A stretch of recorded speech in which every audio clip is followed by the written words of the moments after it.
Hi, my name's Daniel Major. I'm the CEO of GoviEx Uranium, and I'd like to give you a short presentation just to outline what our company does, and hopefully of interest that you'll come and see me in my virtual booth to come and have a conversation. So GoviEx has been in Africa since 2007. We have one of the largest mineral resources in uranium. We have considerable exploration upside, but the key to our properties is that two of our properties are actually fully mine permitted. So if you believe in the uranium market improving, you're looking for companies that can convert their assets to cash flow, then GoviEx is one of those. I will make a point from a value point of view. In the 2007 uranium cycle, the two companies that massively outperformed the sector during the rising uranium price were the two companies that were able to build mines and go from developer to producer during that cycle. In the 2011 uranium cycle, three of the largest takeout transactions were all completed in Africa as companies focused on nuclear development wanted to secure their rights to uranium assets. So just very briefly, as I said, all our projects are in Africa. We like Africa as a jurisdiction. We have very good mining codes. We're in mining countries, and in particular in the case of Niger, which has been exporting uranium since 1971, and uranium is 60 to 70% of its annual exports. This is obviously a country that understands and respects uranium mining. Just very briefly on the market, because obviously any investment into a sector is generally driven by market fundamentals.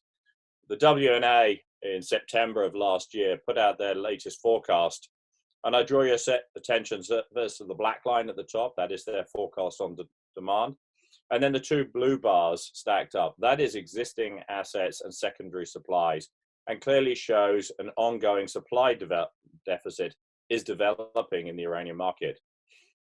This is further highlighted and it's been expanded by the impact of COVID-19 and the impact on supply demand coming through, particularly from the closures by Cameco and Kazatomprom. And that's highlighted in the top graph by the black bar, where suddenly we've got a breakout in the deficit, and that expands.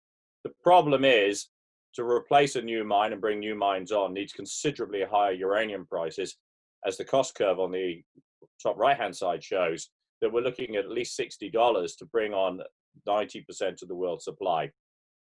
And as we move forward in the industry as well, 80% of material is actually purchased under contract, but contracts uncovered are expanding, and the suppliers at the moment are unwilling to contract at current prices and are demanding much higher prices to achieve that.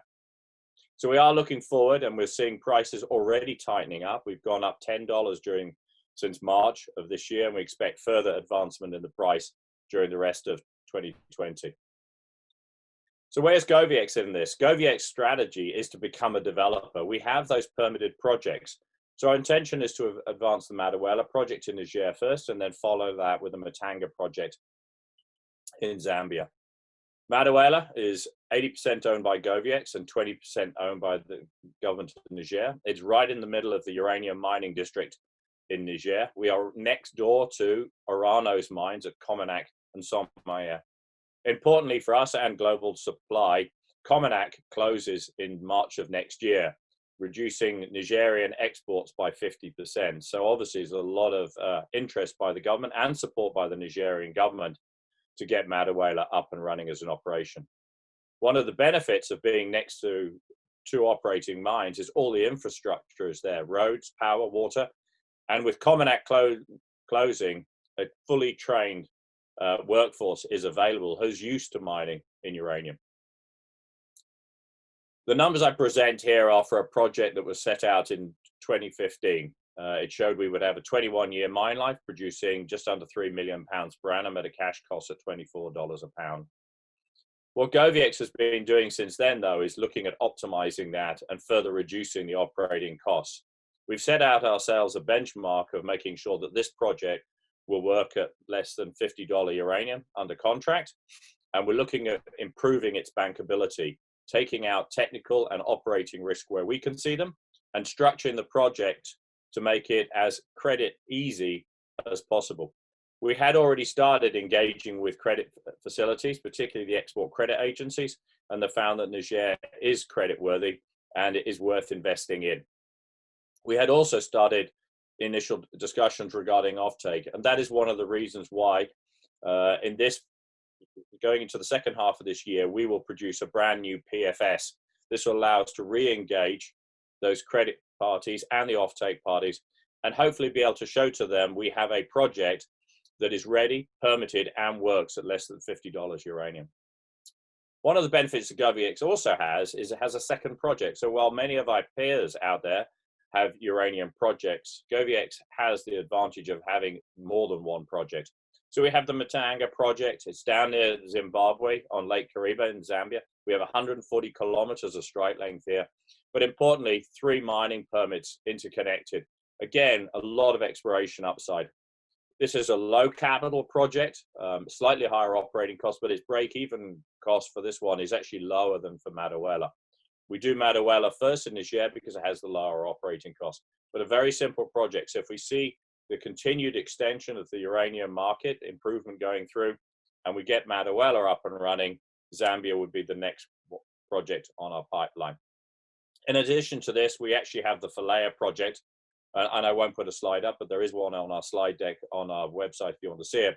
Very interesting project, surrounded by gold properties. In fact, we have gold on one of our 3 licenses. It's a advanced exploration project that went all the way to PFS. So 3 very advanced projects in a very interesting pipeline going through. We have an experienced management who've been in the uranium industry or the mining industry for well over 25 years for most of us. And we have a board. Just out of, I think you need to point out here is that Govin Friedland is the founder of our company. He is the son of Robert Friedland. So the company comes with a long pedigree within the industry. We have David Cates, who's the director of Denison Mines and UPC as well. And importantly, Benoit Lassalle, who's the chairman of the Canadian Council for Africa. He's also the founder of SEMAFO. So has a very good reputation and understanding of people in West Africa. The company has had a long history with its sponsors, being Denison, Ivanhoe, and Cameco. We currently have about $1 million of cash. We have a debt on our balance sheet, but this debt is not due until 2022, middle of, and relates to a decision by the Nigerian government to defer all our tax payments until that date to allow us to continue to advance the project going forward. So just back to my comment earlier on in the presentation, all uranium companies should rise with the uranium price. The difference you're looking for are those that can find that extra leverage. And in our case, we are looking to move from developer to being producer and get that additional re-rate. And we're advantaged by having our mining permits already in place, unlike many of our peers.